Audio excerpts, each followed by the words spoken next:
Eu estava a 400 quilômetros de casa, brindando o maior contrato da minha carreira, quando meu celular vibrou. Era meu vizinho. Carlos, sinto muito, mas você precisa ver isso. O vídeo que ele enviou mostrava minha filha de 7 anos tremendo de frio e medo no quintal de casa, enquanto um homem que eu mal conhecia gritava a centímetros do rosto dela. E minha ex-esposa estava lá, assistindo tudo, em silêncio. Aquela noite de dezembro mudou tudo. Se você quer entender como um simples vídeo pode virar sua vida de cabeça para baixo e te transformar em alguém que você nunca imaginou ser, fica até o final dessa história. E não esquece de se inscrever no canal, porque eu prometo, essa é uma jornada que você não vai querer perder. Entrei no estacionamento da construtora às 6h15 da manhã de uma sexta-feira de dezembro. O céu de Belo Horizonte ainda tinha aquele tom azul escuro que antecede o nascer do sol, e o ar estava carregado com a umidade característica do verão mineiro. Como engenheiro de projetos sênior na construtora Horizonte, eu estava acostumado com essas madrugadas. 12 anos de profissão tinham me transformado em alguém que funcionava melhor nas primeiras horas do dia, quando o escritório ainda estava silencioso e eu podia revisar plantas e orçamentos sem interrupções. Peguei minha pasta de couro, aquela que Isabela tinha escolhido para mim no meu aniversário de 37 anos, insistindo que todo pai precisa de uma pasta bonita para trabalhar. E caminhei em direção à entrada. Meu telefone vibrou. Uma mensagem da minha filha. Boa sorte na sua viagem, pai. Não esquece de me trazer um presente de São Paulo. Te amo muito. Sorri digitando rapidamente. Pode deixar, princesa. Já sei exatamente o que você quer. Te amo mais. Isabela tinha completado 7 anos há 3 meses, e eu vinha notando mudanças sutis nela ultimamente. A menina estava mais quieta durante nossas videochamadas noturnas, mais hesitante quando eu perguntava sobre o dia dela. Quando passava os fins de semana comigo, parecia ansiosa para agradar, como se estivesse constantemente preocupada em fazer algo errado. Eduarda, minha ex-esposa, insistia que era apenas uma fase de adaptação. Ela está crescendo, Carlos. Crianças mudam. Você está exagerando porque se sente culpado por não morar mais com ela. Essa frase tinha se tornado um refrão nos últimos 6 meses, desde que Eduarda começou a namorar Ricardo Tavares, um personal trainer que ela conheceu na academia. Mas eu conhecia minha filha. Tinha sido eu quem ficava acordado com ela nas madrugadas quando era bebê, enquanto Eduarda dormia profundamente. Fui eu quem ensinou Isabela a andar, segurando suas mãozinhas pequenas enquanto ela dava passos trêmulos pela sala. E era eu quem ainda conseguia ler cada expressão no rosto dela, cada mudança de tom na voz. Alguma coisa estava errada, eu sentia nas entranhas. A manhã passou em uma sequência frenética de reuniões. Às 10 horas, estava na sala de conferências apresentando o projeto final para o shopping center que a empresa vinha desenvolvendo há 18 meses. O cliente, um investidor paulista chamado Roberto Figueiredo, tinha exigências específicas e um orçamento apertado. Eram exatamente o tipo de desafio que eu adorava. Carlos, seu trabalho é impecável como sempre, disse Roberto, folheando as plantas revisadas. Você conseguiu reduzir 15% dos custos sem comprometer a qualidade estrutural. Isso é notável. Meu chefe, Marcelo Andrade, estava radiante. Por isso que o Carlos é nosso melhor engenheiro. Ele não aceita impossível como resposta. Fechamos o contrato ali mesmo. Apertos de mão, sorrisos, promessas de uma parceria duradoura. Marcelo me chamou para o corredor assim que Roberto saiu. Carlos, preciso que você vá para São Paulo segunda-feira. Roberto quer que você supervisione pessoalmente a fase inicial de preparação do terreno. Sei que é semana de Natal, mas serão apenas 3 dias. Você volta na véspera de Natal no máximo. Meu estômago afundou. Marcelo, é minha semana com a Isabela. O acordo de guarda... Eu sei. Ele levantou as mãos em um gesto apaziguador. Mas pense bem. Este contrato vale 6 milhões. Se correr bem, Roberto já sinalizou interesse em outros 2 projetos. Isso significa bônus substancial para você. Dinheiro suficiente para dar uma vida ainda melhor para sua filha. Aquela última frase foi como um gancho certeiro. Desde o divórcio, 2 anos atrás, eu vinha compensando minha culpa com trabalho e provedoria financeira. Isabela estudava em um dos melhores colégios particulares de BH. Tinha aulas de natação, inglês, balé. Tudo o que eu não pude ter quando criança. Vou conversar com a Eduarda, respondi finalmente. Liguei para minha ex-esposa durante o intervalo do almoço. Ela atendeu no terceiro toque, com aquele tom levemente irritado que havia se tornado padrão nas nossas conversas. Carlos, estou ocupada. O que foi? Preciso ir para São Paulo de segunda a quarta. É sobre o contrato novo. Sei que era minha semana com a Isabela, mas... Claro que pode. A resposta veio rápida demais, quase entusiasmada. Sem problemas. A Isabela vai adorar passar mais tempo aqui. O Ricardo estava planejando umas atividades legais para ela. Algo no tom dela me incomodou. Que tipo de atividades? Treinamento físico, Carlos. Coisa saudável. A Isabela precisa ser mais ativa, menos mimada. Você a deixa passar o fim de semana inteiro vendo desenho e comendo besteira. Ela tem 7 anos, Eduarda. Não precisa de treinamento físico. E é por isso que ela está ficando fraca e medrosa. Precisa de disciplina, de estrutura. O Ricardo está me ajudando com isso. Senti a irritação subindo pela garganta. A Isabela não é fraca nem medrosa. Ela é uma criança normal. Você não mora mais aqui, Carlos. Não vê como ela é no dia a dia. Sempre chorando por qualquer coisinha, sempre com medo de tentar coisas novas. O Ricardo está sendo ótimo com ela, mostrando que ela pode ser mais forte. Eu queria discutir. Queria dizer que Isabela chorava porque estava assustada com algo, que o comportamento dela tinha mudado exatamente depois que Ricardo apareceu na vida delas. Mas Eduarda já tinha desligado. Passei o resto da sexta-feira inquieto. Liguei para Isabela à noite, como sempre fazia. Oi, pai! A voz dela soou forçadamente alegre. A mamãe disse que você vai viajar. É, princesa, só 3 dias. Mas quando eu voltar, a gente faz alguma coisa bem legal. Você escolhe. Tá bom. Houve uma pausa. Pai, o Ricardo disse que a gente vai fazer exercícios juntos na semana que vem, tipo treino de verdade. Meu coração acelerou. Você quer fazer esses exercícios? Outra pausa, mais longa. A mamãe disse que vai ser bom para mim, que eu preciso ser mais forte e corajosa. Isabela, olha para mim.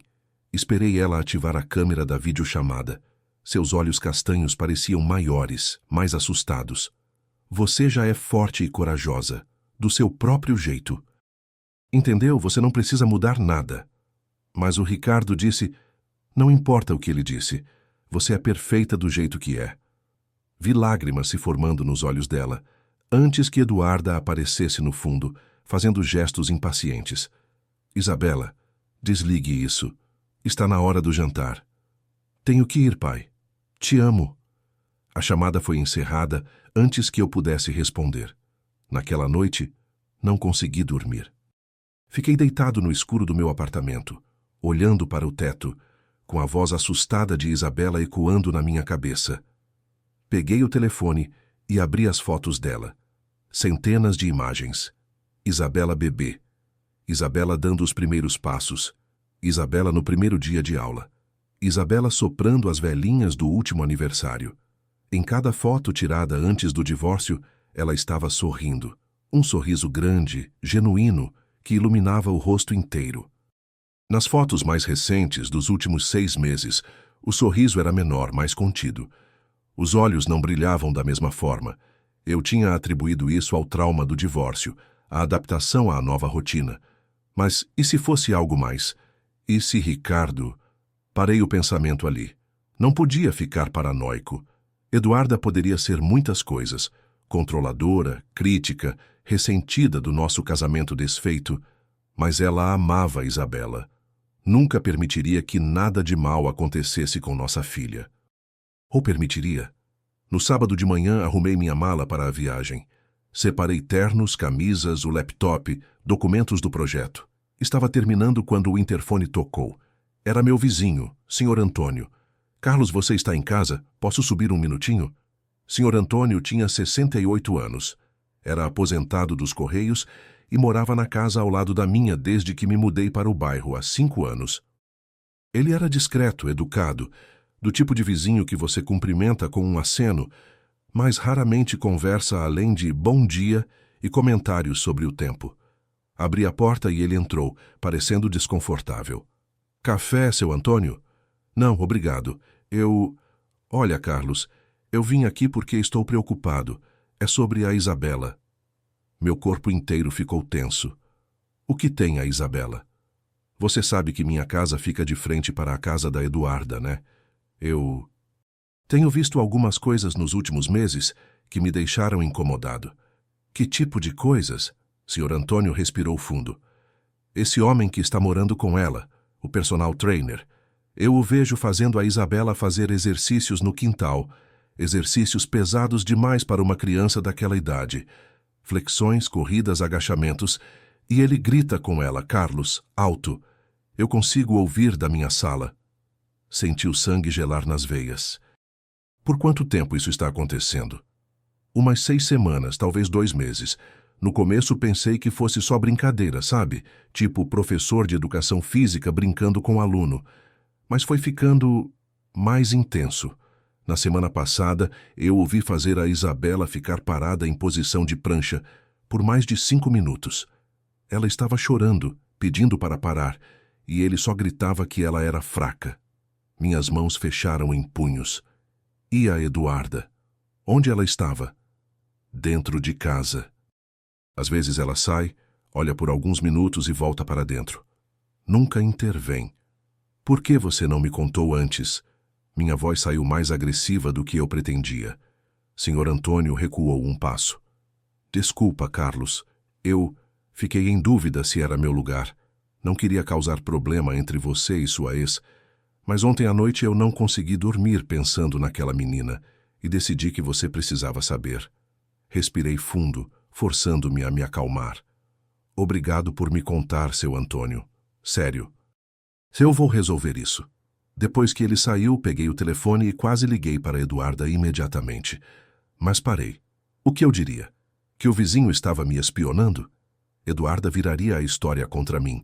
Diria que eu estava sendo paranoico, controlador, que estava tentando sabotar o relacionamento dela. Eu precisava de mais informações, de provas. Liguei para minha advogada de divórcio, doutora Patrícia Mendes. Deixei uma mensagem pedindo para ela me retornar com urgência. Depois liguei para Isabela. Oi, princesa. Como você está? Estou bem, pai. A voz dela estava baixa, cansada. Você fez exercícios hoje? Silêncio. Então, bem baixinho. Fiz. O Ricardo disse que eu preciso treinar todo dia se quiser ficar forte. Isabela, esses exercícios, eles machucam? Às vezes meus braços doem, e minhas pernas. Mas o Ricardo disse que é normal, que é o corpo ficando mais forte. Senti um nó na garganta. E a mamãe? O que ela acha dos exercícios?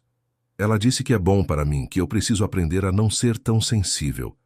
Meu amor, se alguma coisa está te machucando ou te deixando muito triste, você pode me contar. Sempre. Entendeu? Entendi, pai.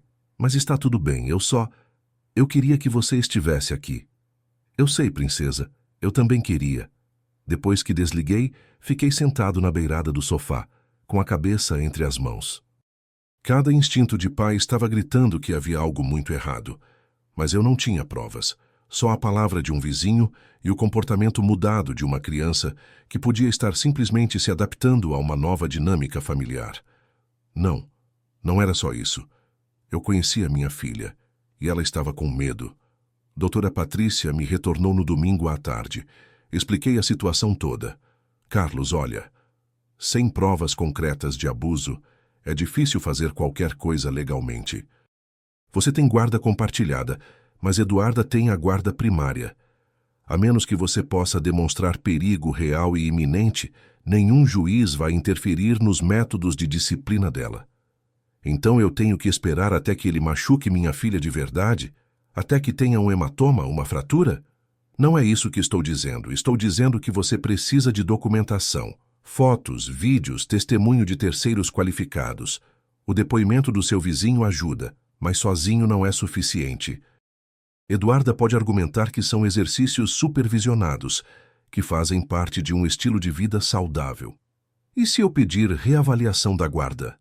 Você pode, mas sem provas sólidas, você vai parecer o ex-marido ressentido tentando sabotar a vida nova da ex-esposa. Pode até sair pela culatra e você perder os fins de semana que tem com a Isabela.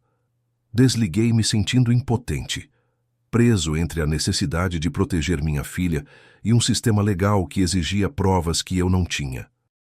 Na segunda-feira de manhã, peguei o voo das 7 horas para São Paulo. O projeto de Ricardo Figueiredo exigia minha presença no canteiro de obras em Alphaville. Passei o dia inteiro andando pelo terreno, revisando fundações, conferindo a topografia, discutindo cronogramas com empreiteiros. Era trabalho importante, trabalho que eu normalmente amaria, mas minha cabeça estava em Belo Horizonte, com Isabela. Liguei para ela às 8 da noite, do meu quarto de hotel. Oi, pai. Dessa vez sua voz soava estranha, rouca. Você está resfriada, princesa? Não, é que eu gritei muito hoje, nos exercícios. O Ricardo disse que gritar ajuda a ter mais força. Fechei os olhos com força. Que tipo de exercícios você fez hoje? Corrida no quintal, umas 50 voltas. Depois flexões e polichinelos. E também fiquei segurando peso. Peso? Que tipo de peso? Umas garrafas de água. Eu tinha que ficar com os braços esticados. Mas eles começaram a tremer e doer, aí eu deixei cair. O Ricardo ficou bravo. Minha mão apertou o telefone com tanta força que pensei que fosse quebrá-lo.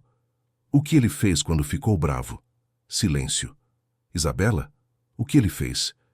Ele gritou que eu sou fraca e preguiçosa. E disse que eu ia ter que fazer tudo de novo amanhã até conseguir. E a mamãe estava lá? Estava. Ela disse que é para o meu próprio bem, que um dia eu vou agradecer. Conversei com Isabela por mais alguns minutos, tentando mantê-la animada, dizendo que logo estaríamos juntos de novo. Mas quando desliguei, a raiva que eu sentia era visceral. Liguei para Eduarda imediatamente. O que você quer, Carlos? Estou ocupada. 50 voltas de corrida, flexões. Isabela tem 7 anos, Eduarda. Isso não é saudável, é abuso. Abuso? Ela riu. Uma risada dura, sarcástica. Você está louco? É exercício. Criança precisa de atividade física. Criança precisa de atividade apropriada para a idade, não de treinamento militar comandado pelo seu namorado. Olha só quem fala. O homem que passou os últimos 2 anos compensando a ausência com brinquedos caros e fim de semana no shopping. Você não tem moral nenhuma para me dizer como criar minha filha. Nossa filha. Minha filha, Carlos. Ela mora comigo. Eu cuido dela todos os dias. Você é só o pai de fim de semana que aparece quando é conveniente para a sua agenda de trabalho. Aliás, onde você está agora mesmo? Ah, é? Em São Paulo. Trabalhando.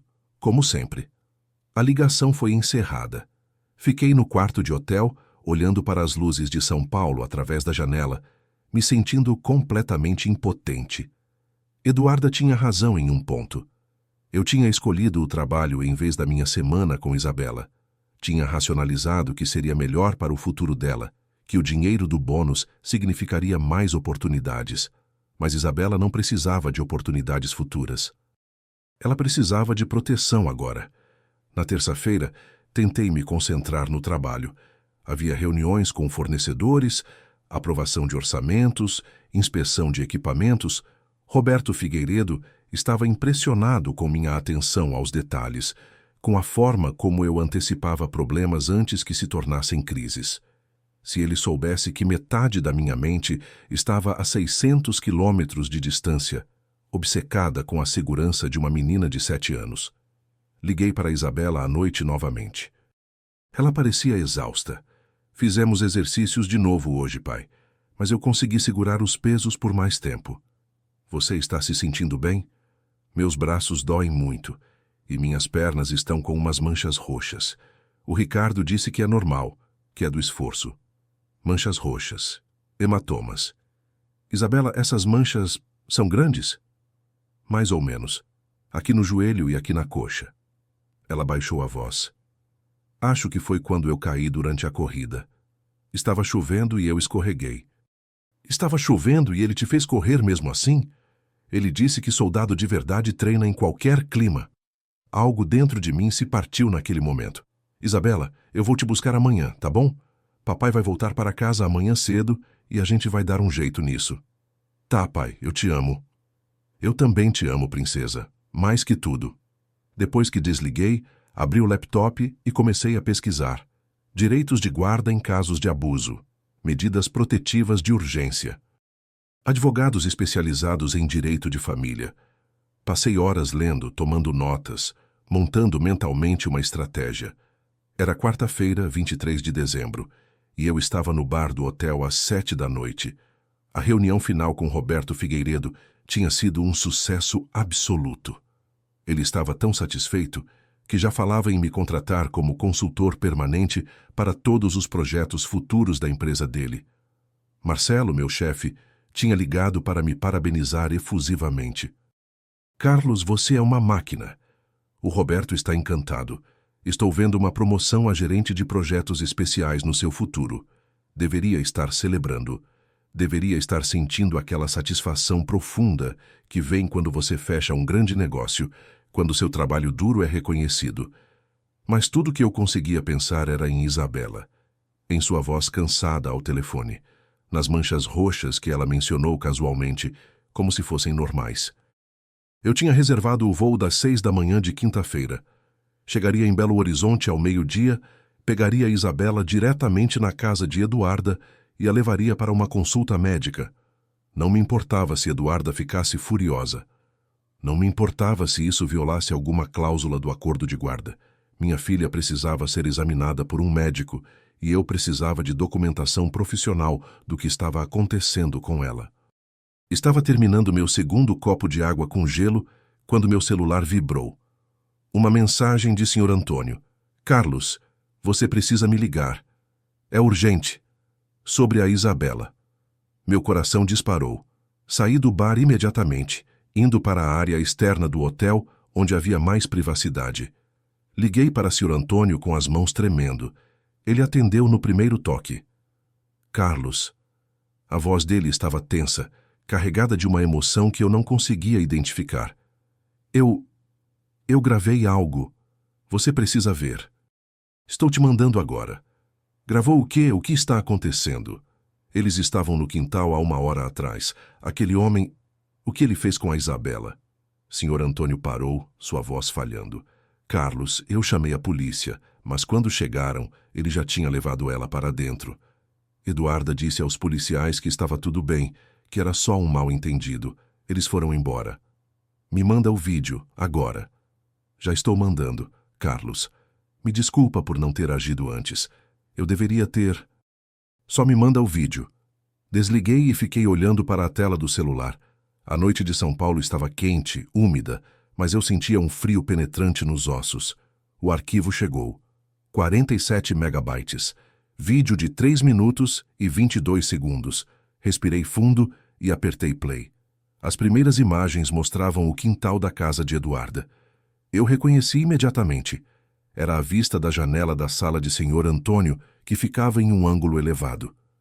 O timestamp no canto da tela marcava 17h53, menos de 2 horas atrás. Estava chovendo.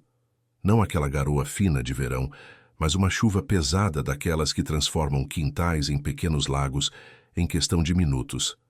E bem no centro do quintal, completamente encharcada, estava Isabela.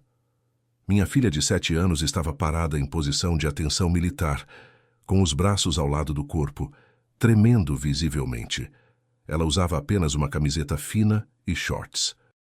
Seu cabelo estava colado na cabeça, gotas de chuva escorrendo pelo rosto, ou eram lágrimas, eu não conseguia distinguir.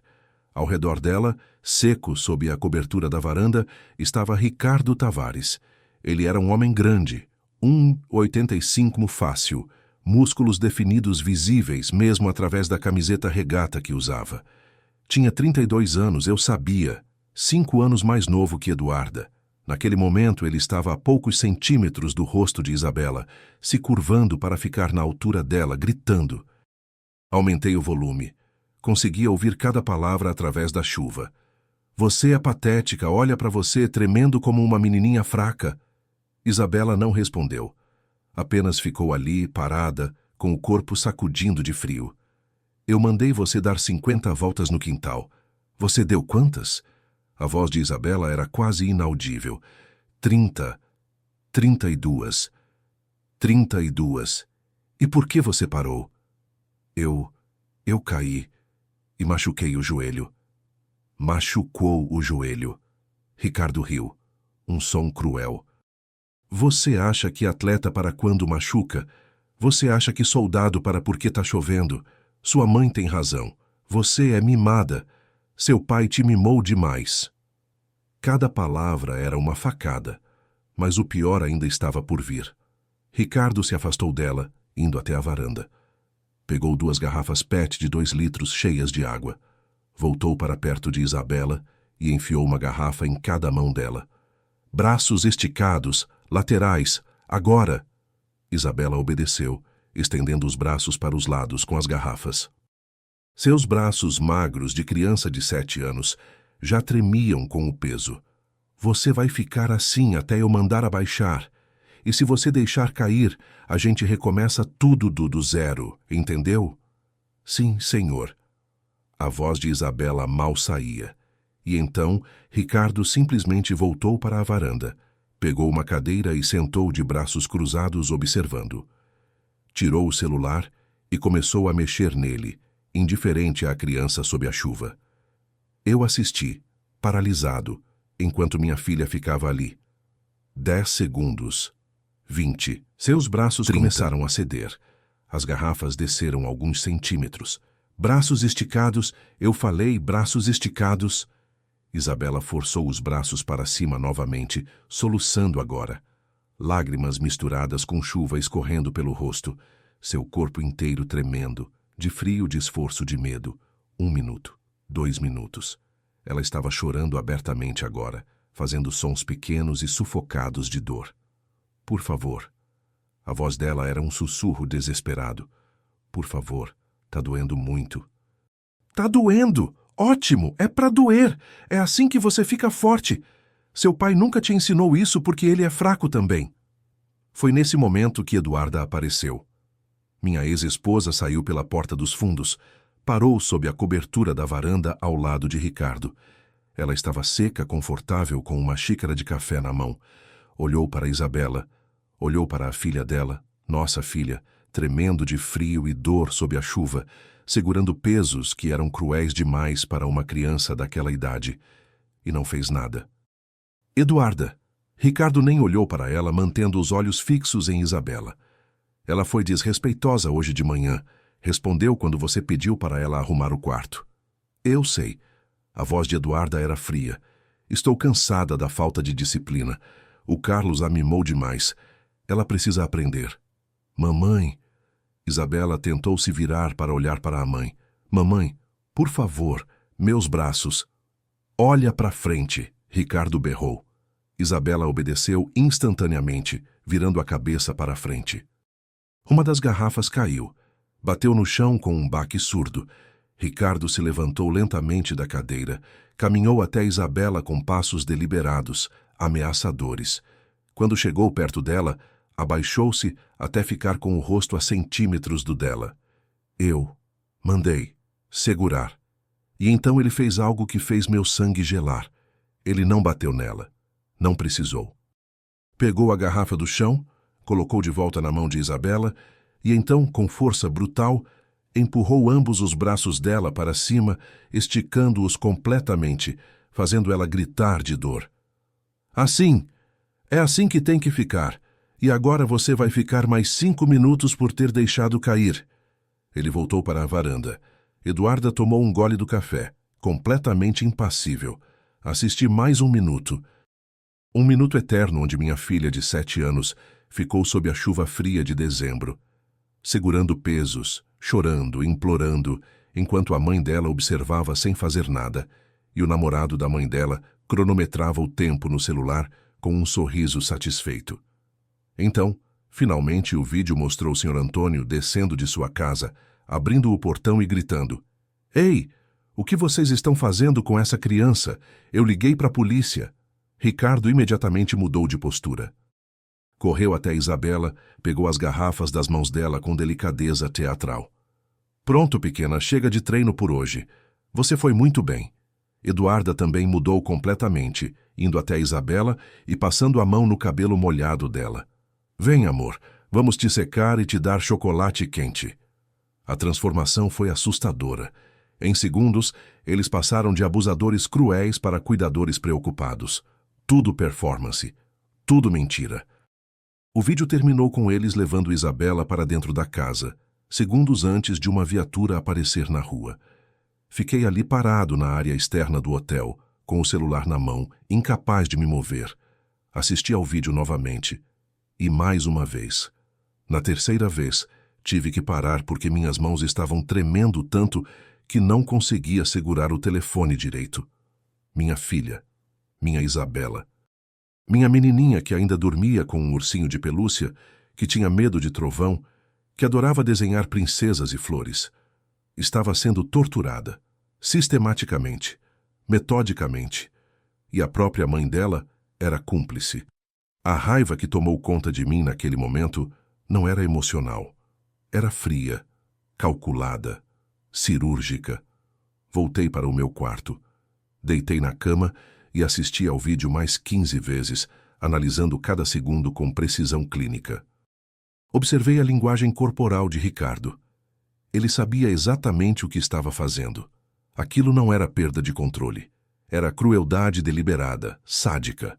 Observei Eduarda, a forma como ela se manteve distante, como não tocou em Isabela até ser seguro fazê-lo na frente do vizinho. Ela não estava sendo manipulada. Ela era uma participante ativa. Observei Isabela, como ela obedecia instantaneamente, como não tentava fugir, como ela tinha aprendido que resistir seria pior. Quanto tempo aquilo já durava? Quanto trauma já tinha sido causado? Às 11 da noite fiz uma série de ligações. Primeira ligação: Senhor Antônio. Preciso que você faça cópias desse vídeo.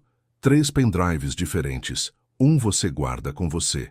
Um você deixa com alguém de confiança fora da cidade. O terceiro você me entrega amanhã. E manda o arquivo original para o meu e-mail agora.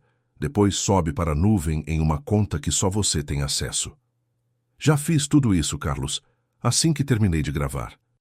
Bom, você salvou minha filha hoje, nunca vou esquecer disso. Segunda ligação, doutora Patrícia Mendes. Ela atendeu sonolenta. Carlos, são 11 da noite. Patrícia, preciso de você amanhã, tenho o vídeo, tenho a prova. Ouvi o som de ela se sentando rapidamente na cama. Me manda agora. Mandei. Esperei 3 minutos em silêncio enquanto ela assistia. Quando voltou a ligação, sua voz estava completamente diferente. Profissional. Afiada. Isso é abuso infantil explícito. Tortura psicológica e física. A participação passiva da mãe a torna cúmplice. Carlos, isso não é só caso de guarda, isso é caso criminal. O que eu faço? Você volta para BH amanhã cedo. Vamos direto para a Vara da Infância e Juventude com pedido de busca e apreensão emergencial. Com esse vídeo, qualquer juiz vai conceder na hora. Depois vamos ao Ministério Público apresentar denúncia criminal contra Ricardo Tavares e Eduarda. Quanto tempo vai levar? Para buscar a Isabela? Se sairmos cedo, podemos ter ela com você amanhã à tarde. Para o processo criminal, meses. Mas Carlos, com esse vídeo, eles não têm defesa.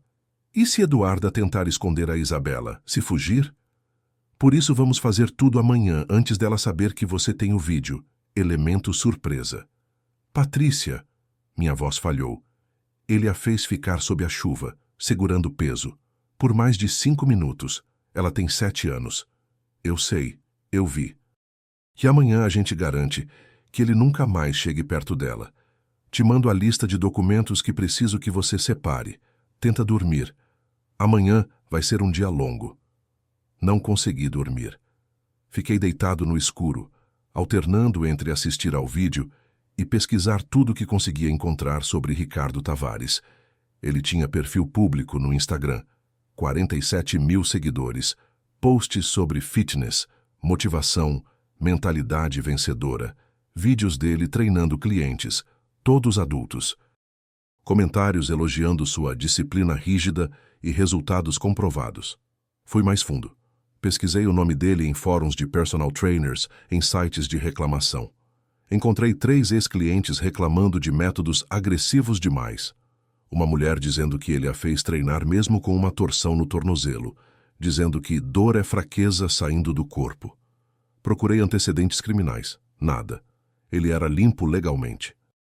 Mas nas redes sociais, nas entrelinhas, estava claro. Ricardo Tavares tinha uma filosofia tóxica de disciplina extrema. E, de alguma forma, Eduarda tinha permitido que ele aplicasse essa filosofia na nossa filha de 7 anos. Por quê? Por que Eduarda faria isso? Pensei no nosso casamento. Eduarda sempre foi controladora, sempre quis que as coisas fossem do jeito dela. Quando Isabela era bebê, ela tinha regras rígidas sobre tudo: horários de sono, tipos de comida, roupas apropriadas. Eu achava que era apenas perfeccionismo maternal. Mas depois do divórcio, quando Eduarda me acusou de ser ausente e workaholic, ela também disse algo que na época pareceu apenas raiva, mas agora ganhava novo significado. Você deixa a Isabela fazer o que ela quer. Você não a prepara para o mundo real. Você a está transformando em uma pessoa fraca. Eduarda via a gentileza como fraqueza, via a empatia como falha de caráter. E quando conheceu Ricardo, alguém que compartilhava essa visão distorcida, ela encontrou validação. Encontrou um parceiro que concordava que Isabela precisava ser consertada, precisava ser fortalecida através de métodos brutais. Às 4 da manhã, fiz mais uma ligação. Para um investigador particular que eu conhecia de um caso anterior na construtora. Maurício, sou Carlos Andrade. Preciso de informações completas sobre alguém. Emprego, finanças, histórico de relacionamentos, onde ele mora, onde trabalha, tudo. E preciso em 24 horas.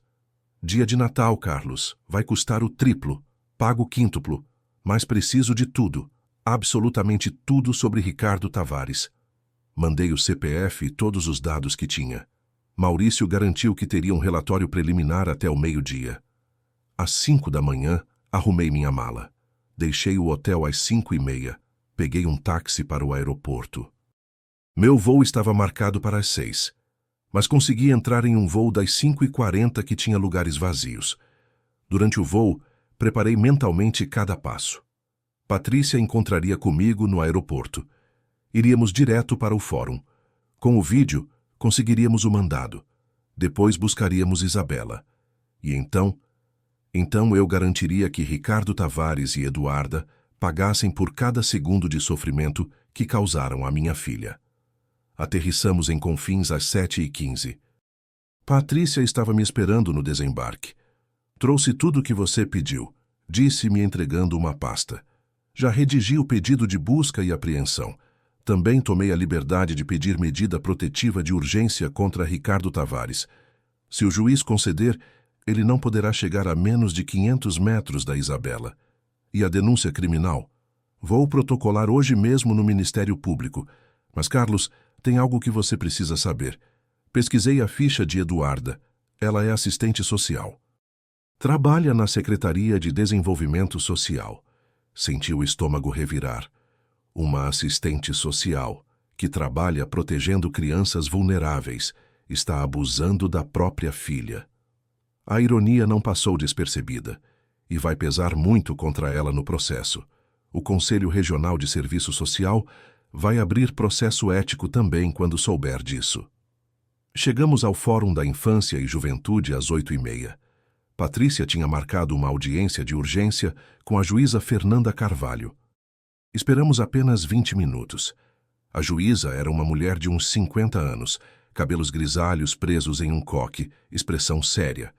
Patrícia apresentou o caso, depois reproduziu o vídeo. Vi a expressão da juíza mudar enquanto assistia. Seus lábios ficaram apertados em uma linha fina. Quando o vídeo terminou, ela ficou em silêncio por um longo momento. Em 20 anos, presidindo esta vara, disse finalmente, raramente vi algo tão cruel. Isso não é disciplina. Isso é tortura de uma criança. Ela assinou o mandado de busca e apreensão ali mesmo. Também concedeu a medida protetiva contra Ricardo e uma ordem de restrição temporária contra Eduarda. Ela só poderia ver Isabela sob supervisão judicial até a audiência de guarda, marcada para dali a uma semana. Dr. Carlos, disse a juíza, me olhando diretamente, vou determinar que a criança seja examinada por um médico legista hoje mesmo. Precisamos documentar qualquer lesão física. Também vou solicitar avaliação psicológica emergencial. Obrigado, Excelência. Não me agradeça, só estou fazendo meu trabalho, mas saiba que vou pessoalmente acompanhar este caso. Quero garantir que essa menina nunca mais sofra nas mãos dessas pessoas. Saímos do fórum com o mandado. 2 oficiais de justiça nos acompanhariam até a casa de Eduarda. Também tinha uma viatura da Polícia Militar de apoio. Eram 10 horas da manhã quando chegamos. A rua estava quieta. Véspera de Natal, a maioria das pessoas já tinha viajado ou estava em casa, preparando as festividades. Toquei a campainha. Ninguém atendeu. Toquei novamente. Finalmente, Eduarda abriu a porta. Ela estava de pijama, cabelo bagunçado, claramente acabando de acordar. Quando me viu, seu rosto ficou vermelho de raiva. Carlos, que diabos você está fazendo aqui? Você nem deveria estar em BH. Tenho um mandado judicial, disse Patrícia se adiantando. Busca e apreensão da menor Isabela Andrade. Ela vai com o pai agora. Eduarda olhou para a oficial de justiça, para os policiais, de volta para mim. Vi o momento exato em que ela entendeu a gravidade da situação. Vocês não podem fazer isso.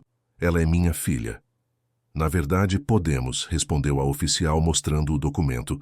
Ordem da juíza Fernanda Carvalho. Onde está a criança? Ela está dormindo.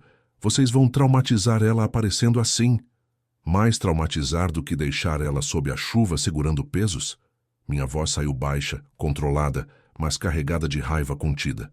Eduarda empalideceu. Do que você está falando?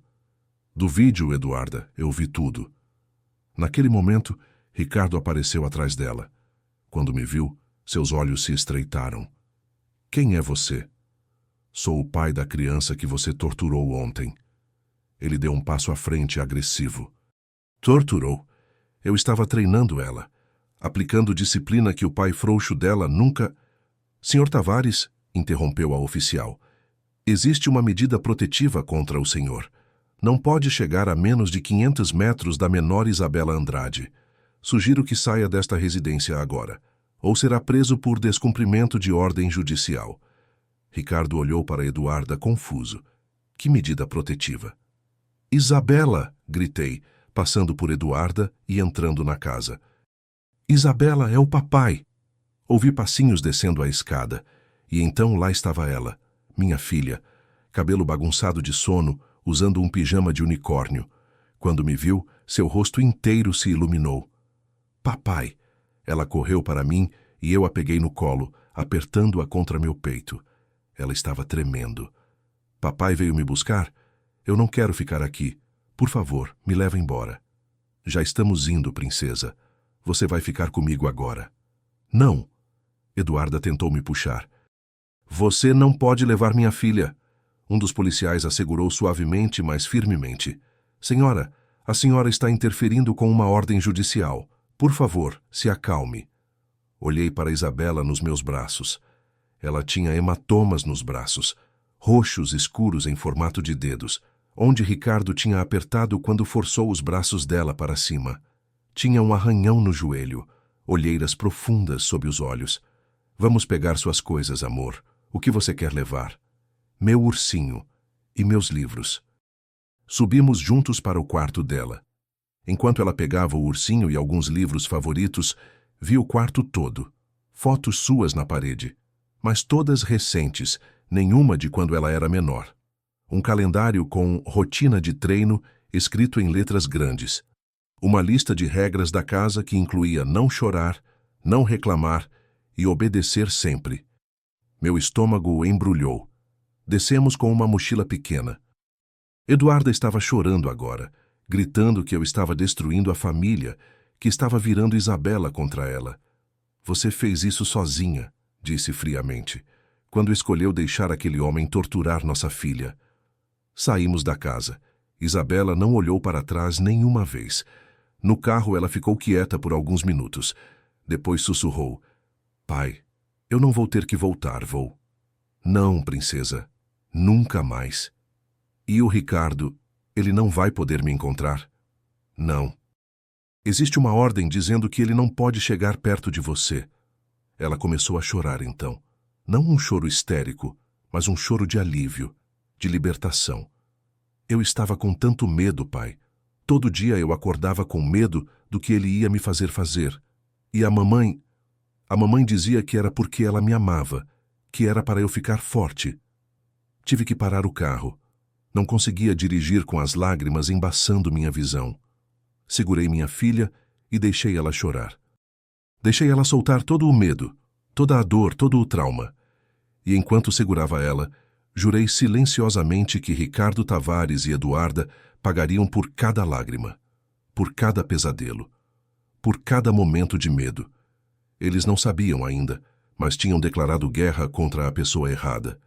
E eu não descansaria até que ambos pagassem o preço completo pelo que fizeram à minha filha. Levei Isabela diretamente para o Instituto Médico Legal. Patrícia tinha agendado uma médica legista especializada em casos de abuso infantil, doutora Helena Furtado. Enquanto esperávamos na sala de exames, segurei a mão de Isabela. Ela estava quieta demais, olhando para o chão. Princesa, a doutora só vai te examinar, tá? Ver se você tem algum machucado, não vai doer. Ela assentiu, mas não me olhou nos olhos. Doutora Helena era uma mulher de uns 45 anos, com uma voz suave e movimentos cuidadosos. Ela examinou Isabela com uma delicadeza que me fez engolir um nó na garganta. Isabela, vou tirar algumas fotos dos seus machucados, tá bem? É importante para ajudar seu pai a te proteger. O exame durou 40 minutos. Quando terminou, doutora Helena me chamou para uma sala separada, enquanto uma assistente social ficava com Isabela. Sr. Carlos, os achados são preocupantes. Ela abriu o laptop, me mostrando as fotos que tinha acabado de tirar. Múltiplos hematomas em estágios diferentes de cicatrização. Isso aqui nos braços, ela apontou para marcas roxas em formato de dedos. São de agressão por contenção forçada. Datam de aproximadamente 24 a 48 horas. Estes no joelho e na coxa são mais antigos, cerca de uma semana. Compatíveis com quedas ou impactos. Ela passou para outra foto. As palmas das mãos têm calosidades incomuns para uma criança dessa idade. Isso sugere que ela vem segurando objetos pesados repetidamente. E veja aqui, ampliou uma foto dos ombros de Isabela. Inflamação nas articulações. Para uma menina de 7 anos, isso é anormal. Indica esforço físico excessivo e repetitivo. É abuso, então. Documentado. Não tenho dúvida nenhuma. Vou colocar no laudo. Evidências inequívocas de maus tratos físicos, através de exercícios inadequados para a idade, contenção forçada e negligência do dever de proteção parental. Ela fechou o laptop. Também recomendo fortemente acompanhamento psicológico.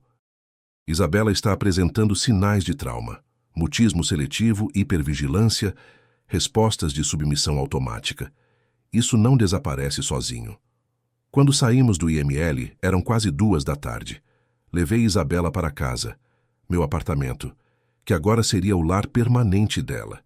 No caminho, paramos em uma lanchonete e pedi o sanduíche favorito dela, mas Isabela mal tocou na comida. Não está com fome, amor? Estou. Mas o Ricardo dizia que eu não posso comer muito. Que vou ficar gorda e preguiçosa. Senti a raiva explodir no meu peito novamente. Respirei fundo, me controlando. Isabela, olha para mim. Esperei ela levantar os olhos. O Ricardo estava errado. Sobre tudo. Você é linda, saudável e perfeita, exatamente do jeito que é.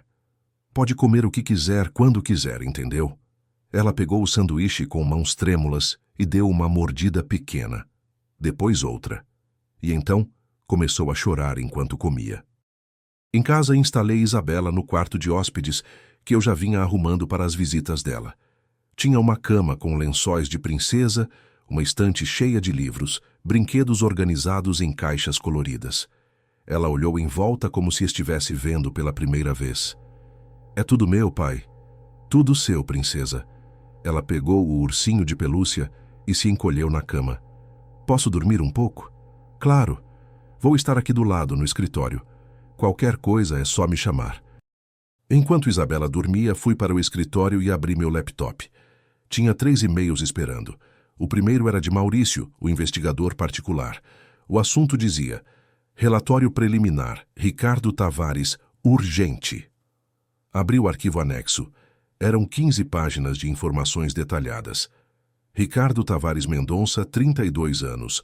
Personal trainer autônomo, formado em Educação Física pela UFMG em 2015. Nenhum antecedente criminal.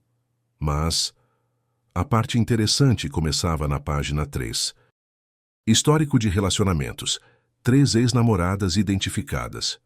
Entrevista informal com 2 delas revelou padrão de comportamento controlador.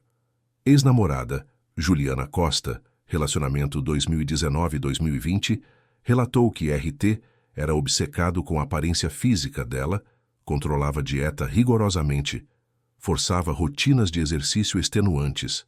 Término após discussão violenta onde RT quebrou objetos na residência dela. Nenhum BO registrado. Ex-namorada Camila Fernandes, relacionamento 2021-2022, relatou comportamento similar. Acrescentou que RT tinha obsessão com disciplina militar e fantasias sobre treinar soldados. Término após RT, forçá-la a treinar com febre. Também não registrou BO. Terceira ex-namorada não quis comentar, mas vizinha dela informou ter ouvido discussões intensas sobre controle excessivo. Continuei lendo. Histórico profissional. RT trabalhou em 3 academias diferentes entre 2015 e 2023. Saiu de todas após reclamações de clientes sobre métodos agressivos. Academia Vitória, 2015-2017.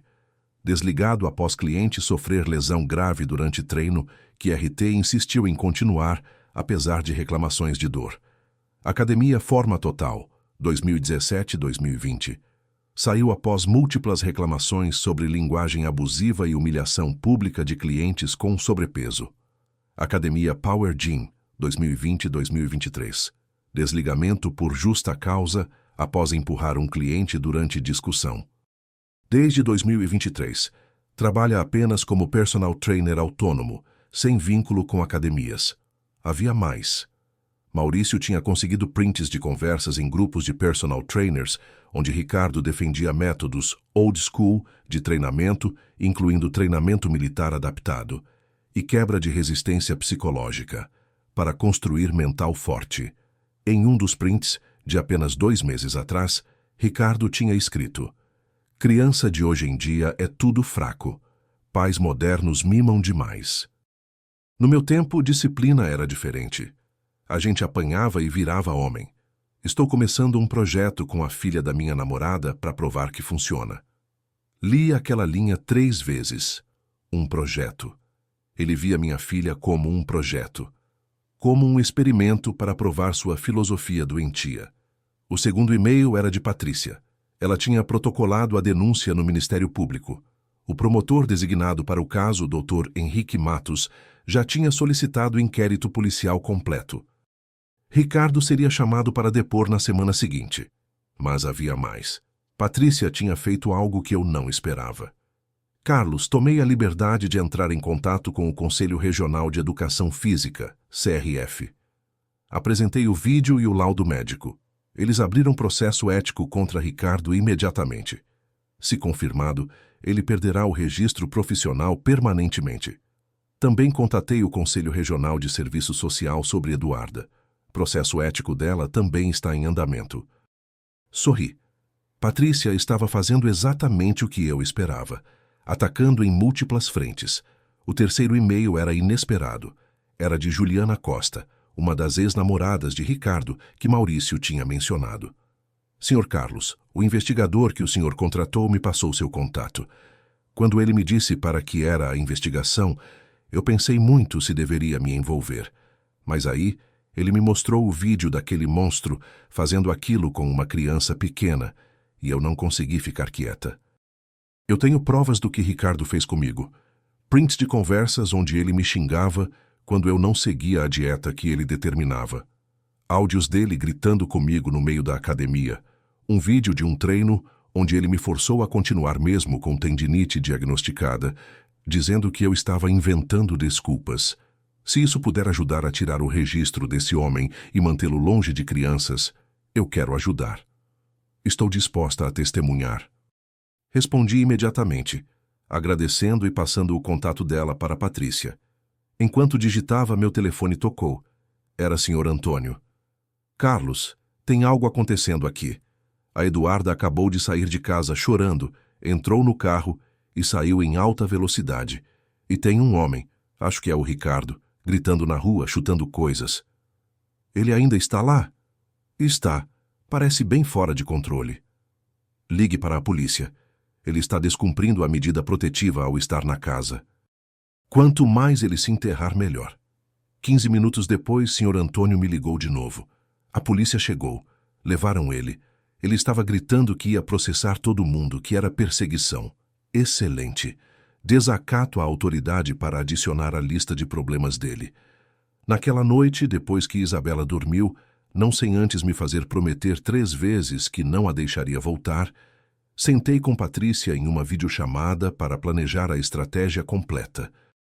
A audiência de guarda definitiva está marcada para dia 30 de dezembro, disse ela. 5 dias. Até lá precisamos construir um caso absolutamente irrefutável. O que temos até agora? Patrícia consultou suas anotações. Vídeo do abuso. Laudo médico legal confirmando maus tratos. Testemunho do Sr. Antônio. Histórico profissional problemático do Ricardo. Depoimento potencial de ex-namoradas. Processo ético em andamento contra ele no CREF e contra Eduarda no CRES. E quanto ao histórico de Eduarda como mãe? Estou investigando, mas, Carlos, tem algo que você precisa considerar. Eduarda vai contratar um advogado muito bom. Ela vai argumentar que foi manipulada por Ricardo, que ela própria é vítima. Vai tentar se pintar como mãe que cometeu um erro, mas que ama a filha. Ela assistiu. Ela viu nossa filha sendo torturada e não fez nada. Isso não é erro. É cumplicidade. Concordo. Mas precisamos estar preparados para essa linha de defesa. Por isso preciso de mais informações sobre ela. Qualquer coisa que mostre um padrão de negligência ou comportamento inadequado anterior. Pensei por um momento. Tem algo.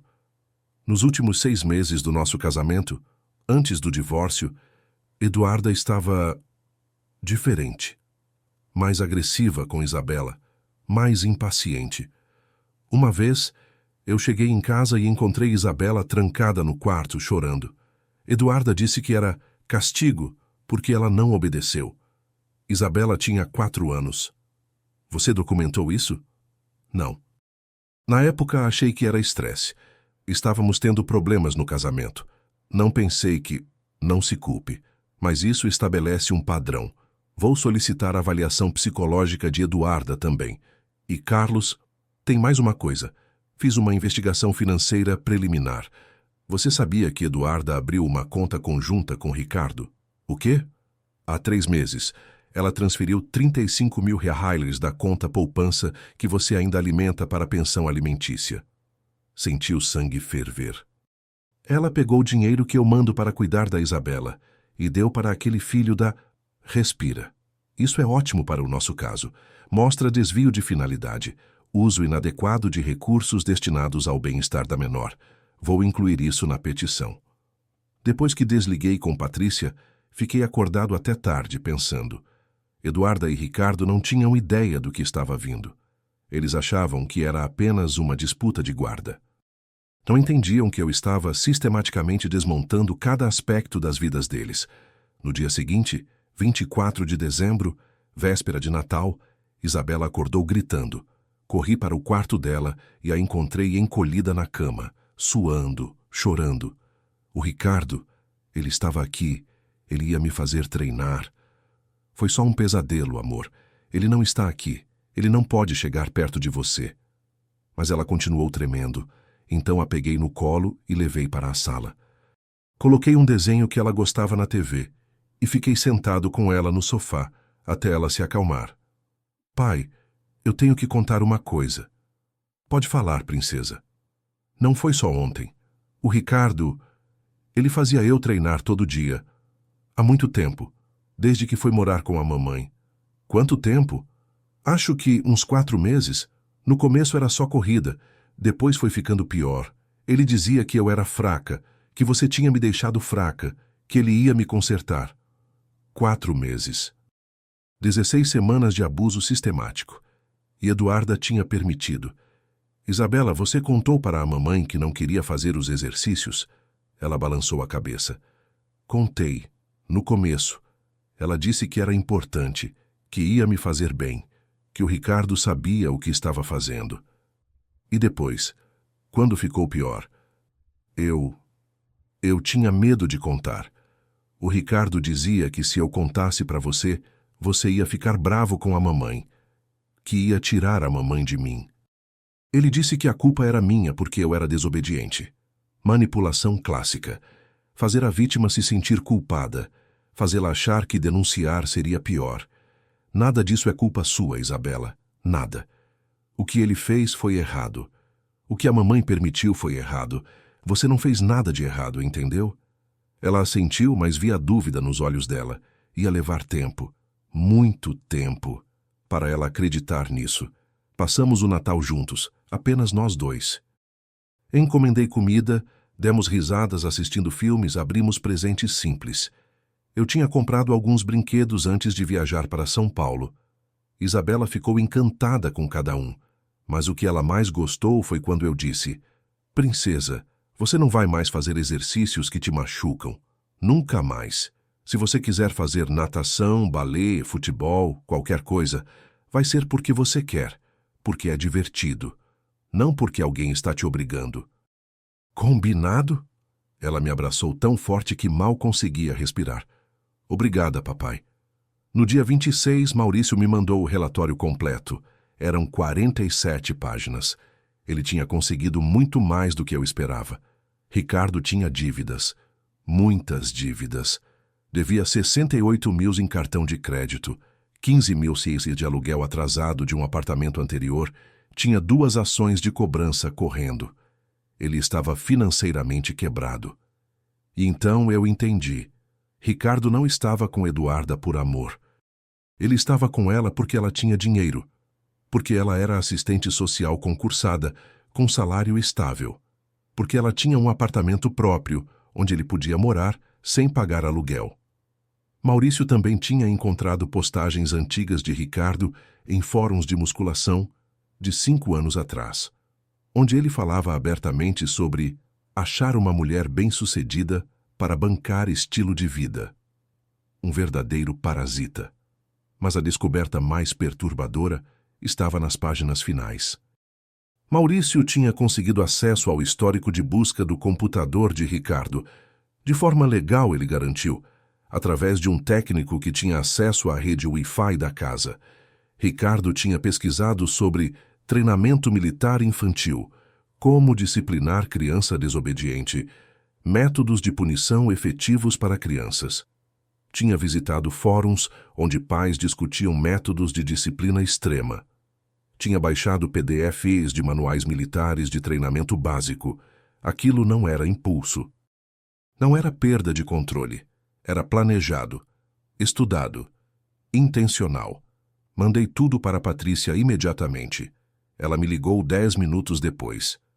Carlos, isso é ouro. Premeditação. Ele pesquisou como fazer antes de fazer. Isso eleva a gravidade do crime. Estou encaminhando para o promotor agora. Patrícia, ele é um monstro. Ele planejou torturar minha filha. Eu sei. E vamos garantir que ele pague por isso. O processo criminal pode levar tempo, mas com essas evidências, ele vai ser condenado. Tenho certeza. No dia 27 aconteceu algo inesperado. Eduarda me ligou. Hesitei antes de atender, mas precisava ouvir o que ela tinha a dizer. Carlos, a voz dela estava embargada. Por favor, eu preciso ver a Isabela. Só alguns minutos. Você perdeu esse direito. Ela é minha filha. Você a assistiu ser torturada e não fez nada. Você é tão culpada quanto ele. Eu não sabia que era tão sério. O Ricardo dizia que era normal, que era treinamento. Normal? Eu explodi. Você viu nossa filha de 7 anos tremendo de frio sob a chuva, segurando peso, chorando. E você bebeu café enquanto assistia. Não me venha com não sabia. Silêncio. Depois, com voz pequena. Eu me arrependo. Seu arrependimento não importa. O que importa é que Isabela acorda gritando toda noite, porque tem pesadelos com vocês. O que importa é que ela tem medo de comer porque aquele monstro a convenceu que vai ficar gorda. O que importa é que você destruiu a infância dela. Carlos, por favor. A audiência é dia 30. Você pode tentar convencer a juíza, mas não vai me convencer. E mais importante, não vai convencer Isabela. Ela mesma me disse que não quer ver você. Desliguei e bloqueei o número. Isabela tinha ouvido parte da conversa. Estava parada na porta do escritório abraçando o ursinho. Era a mamãe? Era. Eu não quero falar com ela, pai. Você não vai ter que falar com ela se não quiser. Eu prometo. Ela veio até mim e se sentou no meu colo, mesmo sendo grande para isso. Ficamos assim por longos minutos em silêncio. Pai, a mamãe vai ficar brava comigo? Nada disso é culpa sua, Isabela. Nada. Se alguém deveria estar bravo, sou eu. Com ela. Por não ter te protegido quando deveria. No dia 28, Patrícia me ligou com novidades. Carlos, a avaliação psicológica de Isabela foi concluída. A psicóloga, doutora Mariana Souza, diagnosticou estresse pós-traumático compatível com abuso prolongado. Ela vai testemunhar na audiência. E a avaliação de Eduarda. Eduarda se recusou a fazer, o que legalmente joga muito contra ela. A juíza vai interpretar como falta de cooperação. Ótimo. Tem mais. 3 ex-clientes de Ricardo se ofereceram para testemunhar sobre os métodos abusivos dele. E uma das ex-namoradas também. Quantas testemunhas vamos ter no total? 7, contando com o Sr. Antônio, a doutora Helena do IML, a doutora Mariana, psicóloga, as 3 ex-clientes e a ex-namorada. É um caso sólido, Carlos. Muito sólido. E o advogado de Eduarda? Dr. Renato Fonseca. Bom advogado, caro.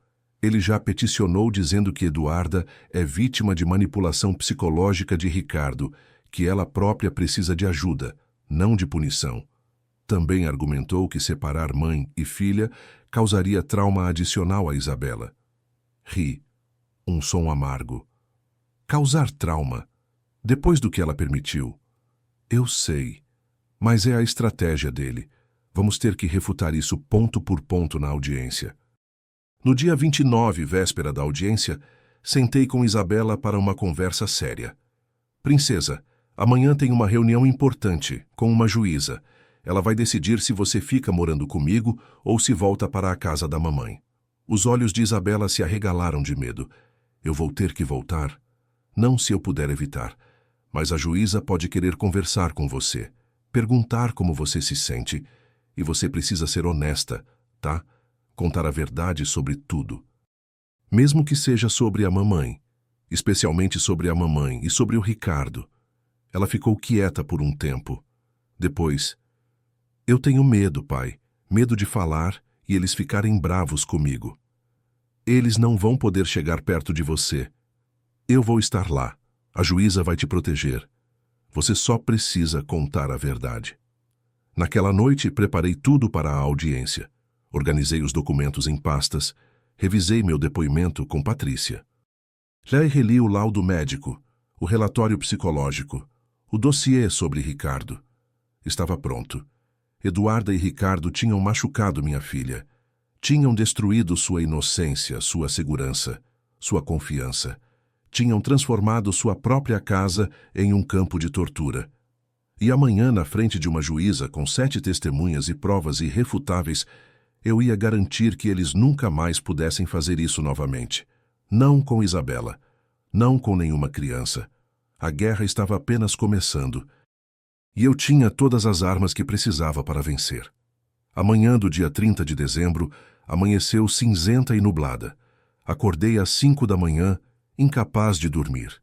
Fui até o quarto de Isabela e a encontrei acordada também, sentada na cama abraçando o ursinho. Não consegui dormir, pai. Eu também não, princesa. Sentei na beirada da cama. Está com medo? Ela assentiu.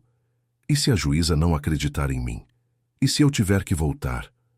Não vai ter que voltar. Eu prometo. Peguei as mãos pequenas dela nas minhas. Lembra do que conversamos? Você só precisa contar a verdade. A juíza é uma pessoa boa. Ela está ali para te proteger. Chegamos ao fórum às 8h30. Patrícia já estava esperando junto com o Sr. Antônio e as outras testemunhas.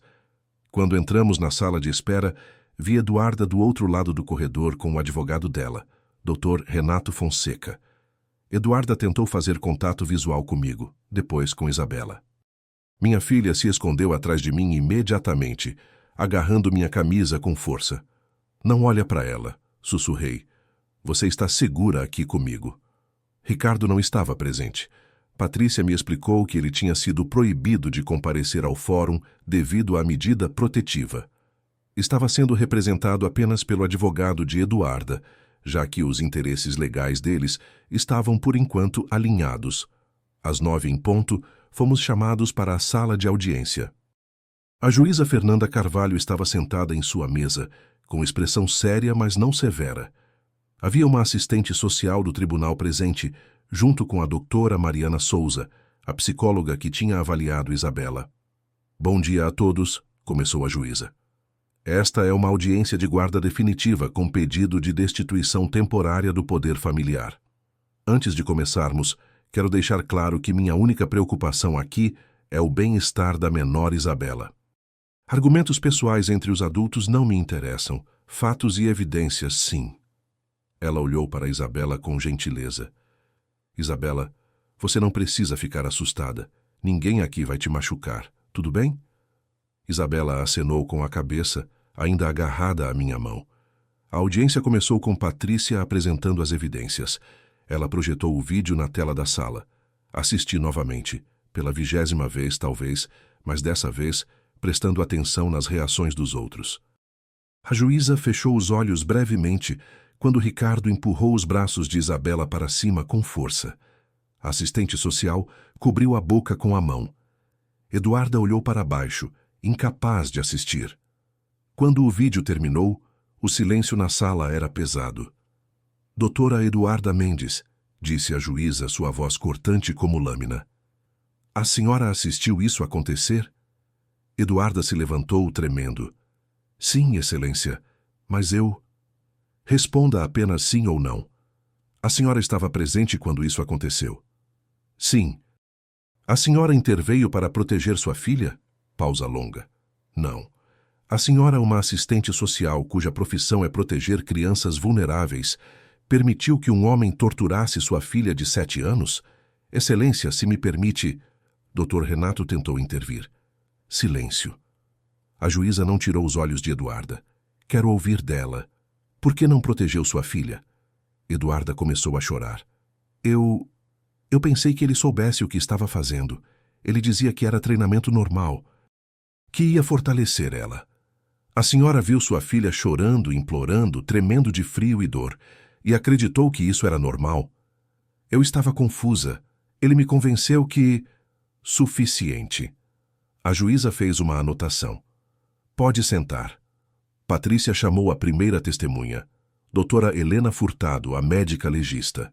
Doutora Helena apresentou o laudo médico completo, usando fotos projetadas na tela, cada hematoma, cada marca, cada evidência de trauma físico. Eduarda começou a soluçar mais alto. A juíza pediu silêncio. Em sua opinião médica, esses ferimentos são compatíveis com que tipo de situação? Compatíveis com maus tratos físicos sistemáticos e prolongados. Os hematomas em diferentes estágios de cicatrização indicam que isso não foi um incidente isolado. Aconteceu repetidamente ao longo de semanas, possivelmente meses. A segunda testemunha foi doutora Mariana Souza, a psicóloga. Isabela apresenta sintomas clássicos de estresse pós-traumático, pesadelos recorrentes. Hipervigilância. Respostas de submissão automática. Medo de figuras de autoridade. Distúrbios alimentares emergentes devido à associação entre comida e punição. Doutora Mariana pausou. Essa criança foi sistematicamente quebrada psicologicamente. Vai precisar de anos de terapia para se recuperar completamente. A terceira testemunha foi Sr. Antônio. Ele contou sobre as semanas observando o comportamento de Ricardo, sobre a decisão de gravar no dia da chuva, sobre ter chamado a polícia. Quando perguntado por que não tinha agido antes, ele respondeu com honestidade brutal: porque eu tinha medo de estar enxergando coisas que não existiam. Tinha medo de causar problema numa família que não era minha. Mas naquele dia, vendo aquela menininha sob a chuva, eu soube que se não fizesse algo, eu nunca mais conseguiria dormir em paz. Então gravei.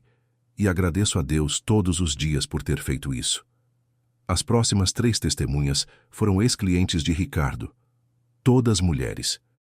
Todas com histórias similares. Amanda Silva, 34 anos. Ele me fez treinar com uma costela rachada, disse que era só dor muscular e que eu estava sendo fraca. Quando finalmente fui ao médico e descobri a fratura, ele me culpou por não ter falado direito. Carla Oliveira, 28 anos. Ele me humilhava publicamente na academia. Gritava que eu era gorda, preguiçosa, patética. Dizia que eu nunca ia conseguir nada na vida com aquela atitude de vencida. Desenvolvi transtorno alimentar por causa dele. Bianca Martins, 41 anos. Ele tinha obsessão com quebrar resistência mental. Dizia que chorar durante treino era sinal de fraqueza de caráter. Fazia a gente treinar até vomitar. E se você vomitasse, tinha que continuar. A 6ª testemunha foi Juliana Costa, ex-namorada de Ricardo. Ela estava visivelmente nervosa, mas determinada. Apresentou prints de conversas onde Ricardo a xingava, áudios onde gritava com ela, fotos de objetos que ele tinha quebrado durante acessos de raiva. Ele tem uma filosofia muito clara, disse Juliana. Ele acredita que gentileza é fraqueza, que empatia é falha de caráter, que pessoas precisam ser quebradas para serem reconstruídas direito.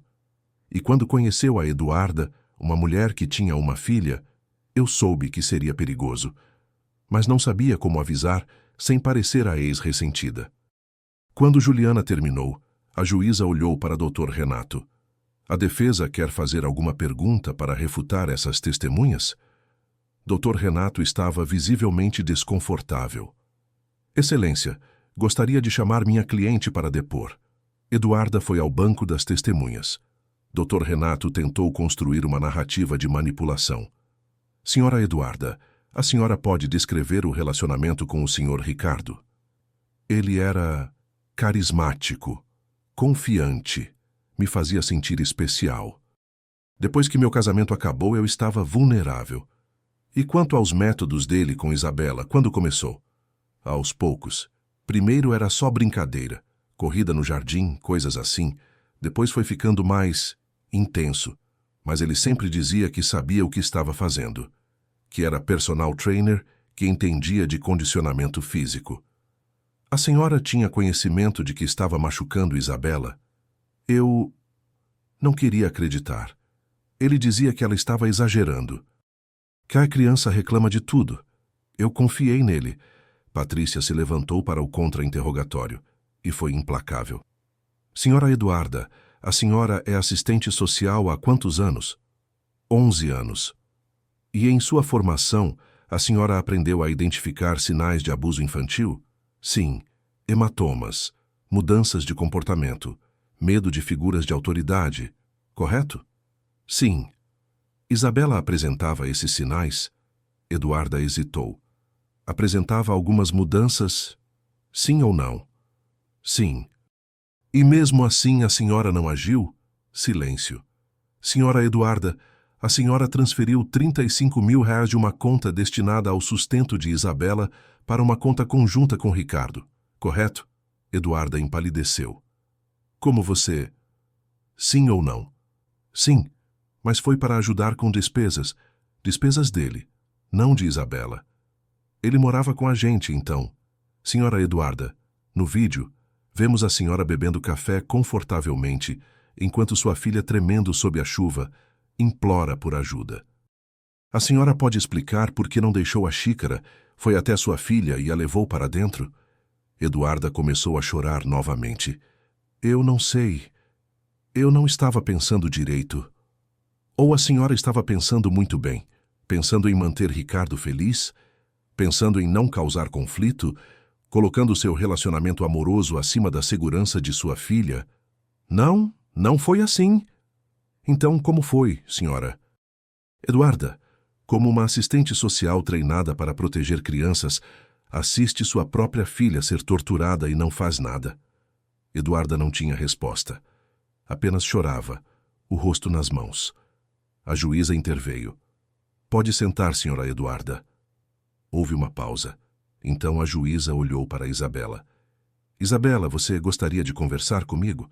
Você não precisa se for muito difícil. Isabela me olhou. Eu assenti encorajadoramente. Ela apertou minha mão uma última vez. Depois se levantou e foi até a cadeira especial que tinham colocado para ela, mais baixa, ao lado da juíza. A juíza se curvou para ficar na altura dela. Oi, Isabela. Meu nome é Fernanda. Você pode me chamar assim, tá?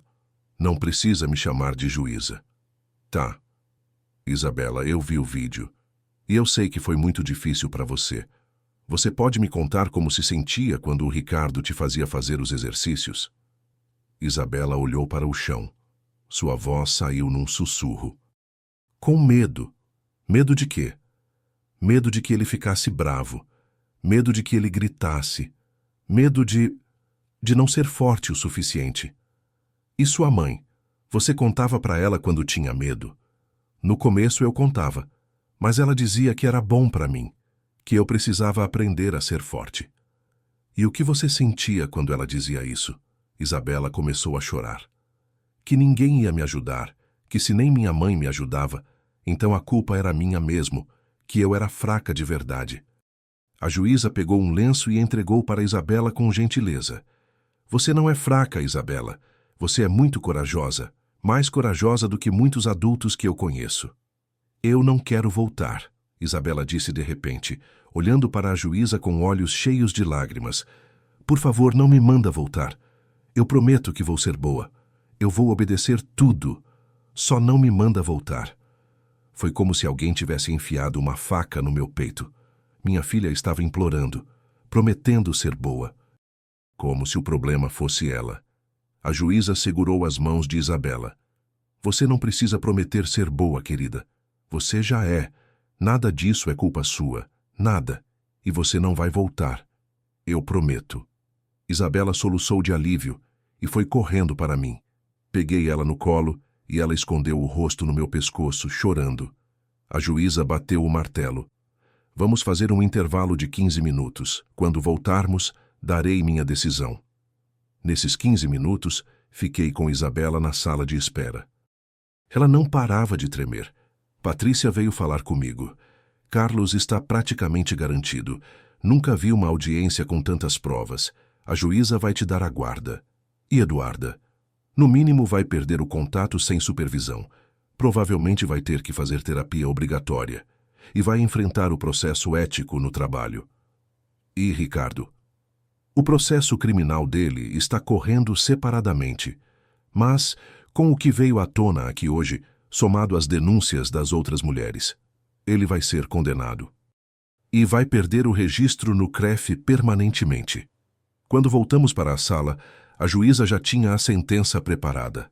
Analisando todas as evidências apresentadas, os laudos médicos e psicológicos, e ouvindo o depoimento da própria menor, chego à seguinte conclusão.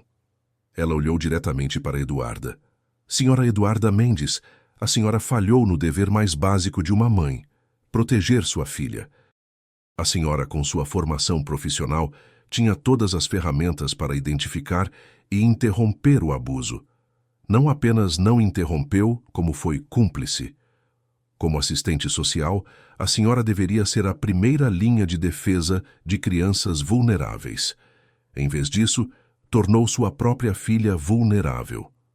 Portanto, defiro o pedido de guarda exclusiva para o pai, Sr. Carlos Andrade, com efeito imediato e permanente. A mãe, concedo apenas visitas supervisionadas por assistente social do tribunal, em ambiente neutro, uma vez por mês, condicionadas à conclusão de avaliação psicológica e terapia familiar com profissional qualificado. Eduarda gritou: "Não, ela é minha filha." "Ela era sua filha", corrigiu a juíza, sua voz dura como aço. "Você abriu mão desse direito quando escolheu um homem abusivo em vez da segurança dela.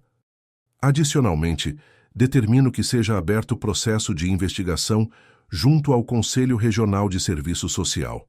Uma profissional que comete negligência grave contra a própria filha não pode ser responsável pelo bem-estar de outras crianças." Eduarda desmoronou, chorando incontrolavelmente.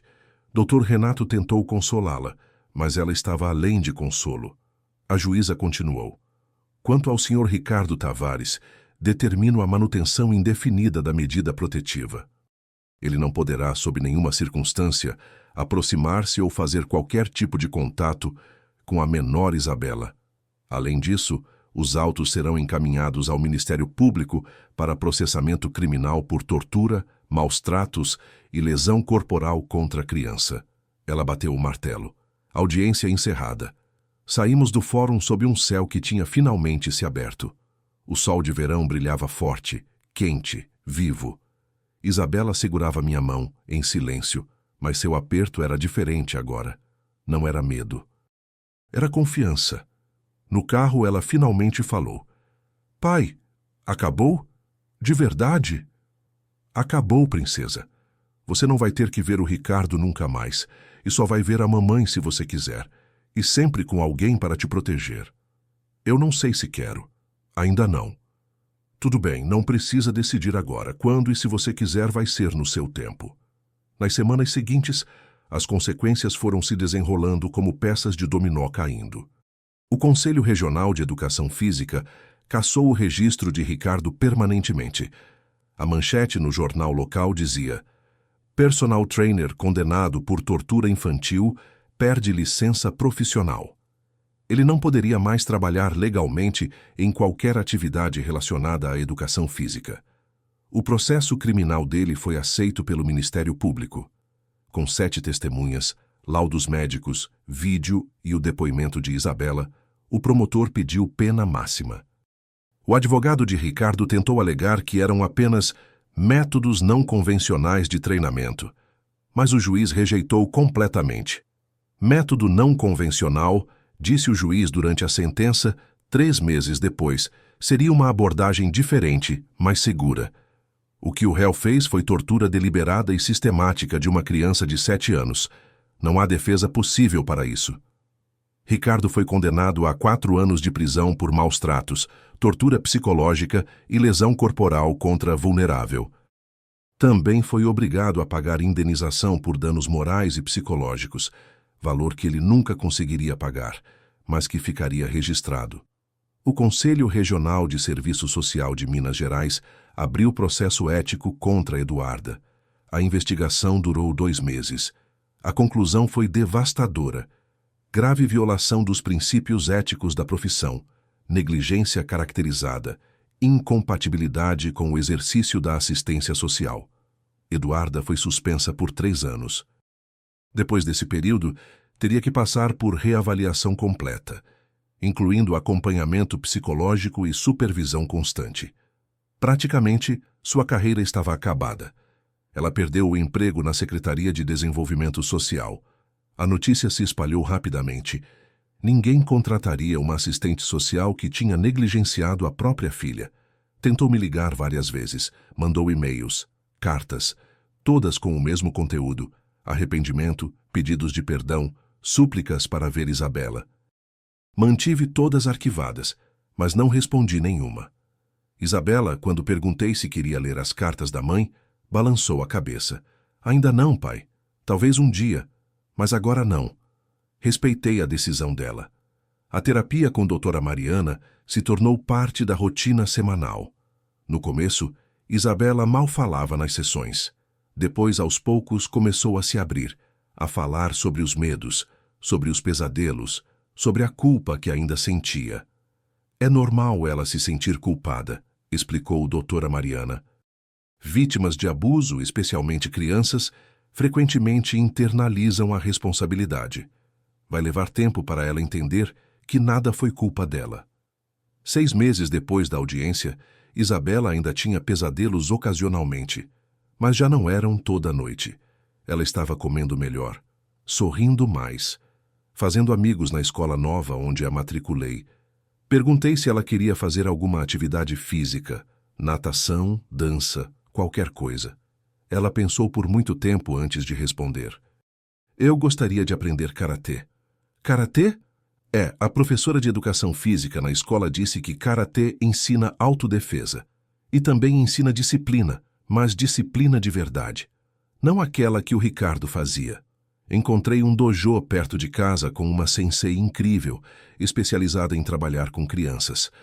A primeira aula de Isabela foi em março. Voltou para casa com os olhos brilhando. Pai, a sensei Márcia disse que força de verdade não vem de gritar ou machucar. Vem de dentro. Do seu espírito. Ela está certa, princesa.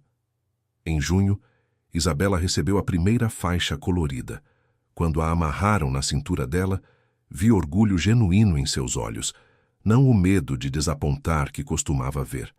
Orgulho real de uma conquista que era dela. 1 ano depois da audiência, em dezembro novamente, Isabela me acordou cedo numa manhã de sábado. Pai, eu quero fazer uma coisa. O que é, amor? Quero escrever uma carta para a mamãe. A doutora Mariana disse que pode ajudar. Não preciso mandar se não quiser, mas quero escrever. Sentamos juntos. Isabela ditou. Eu escrevi. Mãe, eu não sei se vou te mandar essa carta, mas a doutora Mariana disse que escrever ajuda a colocar os sentimentos para fora. Eu ainda fico triste quando penso em você. Não porque sinto saudade, mas porque você era minha mãe e você não me protegeu. Você deixou o Ricardo me machucar, e quando eu pedi ajuda, você não ajudava. A doutora Mariana diz que talvez um dia eu possa te perdoar. Mas agora eu ainda não consigo. Ainda dói muito. Eu estou bem agora. Moro com o pai, faço karatê. Tenho amigas na escola. Não tenho mais medo de comer. Não tenho mais medo de errar. Talvez um dia eu queira te ver. Mas vai ser quando eu quiser. Não porque alguém mandou. Isabela. Ela releu a carta 3 vezes. Depois dobrou e guardou numa gaveta. Vou guardar. Talvez um dia eu mande, mas ainda não. Você decide, princesa. Sempre você. Hoje, 2 anos depois daquela noite de dezembro, quando recebi o vídeo, a vida é diferente. Isabela tem 9 anos. Está na faixa verde de karatê. Tem um grupo de amigas que vem em casa para dormir nas sextas-feiras. Adora desenhar. Seu quarto está cheio de desenhos de guerreiras, dragões, castelos. Ainda faz terapia, mas agora é quinzenal, não mais semanal. Doutora Mariana diz que ela está se recuperando incrivelmente bem. Os pesadelos são raros agora, talvez uma vez por mês. E quando acontecem, ela vem para o meu quarto, eu a abraço e ela consegue voltar a dormir. Ricardo está cumprindo pena. Soube por Maurício que ele tenta manter baixo perfil na prisão, mas não é fácil. Prisioneiros não gostam de abusadores de criança. Eduarda mudou-se para outra cidade. Trabalha em um emprego administrativo qualquer, longe da área social. Enviou um presente para Isabela no último aniversário. Isabela pegou, olhou e guardou sem abrir. Ainda não estou pronta, mas foi tudo o que disse. Respeitei. Quanto a mim, reduzi a carga de trabalho. Recusei a promoção que Marcelo ofereceu. Trabalho das 8 às 5, de segunda a sexta. Fins de semana são sagrados, são de Isabela. Construímos a casa na árvore que sempre planejamos. Levou 3 fins de semana, está torta, as tábuas nem todas são do mesmo tamanho, mas é perfeita, porque fizemos juntos. Neste exato momento, enquanto escrevo isso, Isabela está no quintal praticando catas de karatê. Vejo ela pela janela, concentrada, forte, confiante, tão diferente daquela menininha tremendo sob a chuva. Ela me viu olhando e acenou, sorrindo. Sorri de volta. Salvei minha filha. Não apenas resgatei ela fisicamente daquela casa de horrores, Mostrei a ela que os adultos podem falhar, mas que ainda existem pessoas dispostas a lutar por você, que ela merece ser protegida, que ela merece ser amada sem condições. Ricardo e Eduarda pensavam que podiam quebrar minha filha, pensavam que podiam moldá-la através do medo e da dor. Estavam errados. Isabela não quebrou. Ela é mais forte agora do que eles poderiam imaginar, e eu garanti que eles pagassem. Não através de vingança violenta ou ilegal, mas através de algo muito mais poderoso, a verdade, a justiça e consequências reais.